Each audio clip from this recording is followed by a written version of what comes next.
8 लड़ाकों को मार गिराया गया है।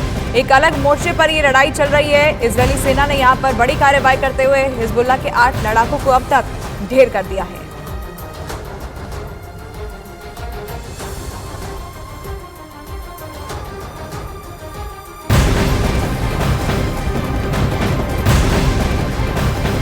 इजरायल और हमास के बीच जारी जंग का आज 17वां दिन है। इन 17 दिनों में कोई भी ऐसा दिन नहीं बीता जब इजरायल ने मिसाइलों और रॉकेट को आराम दिया हो। लगातार ये बारूदी बरसात किए हुए हैं और अब इजरायल ने हमास के ठिकानों पर हमले दोगुनी रफ्तार से शुरू किए हैं। रॉकेट हमले में 2 मस्जिदों को नुकसान पहुंचा है।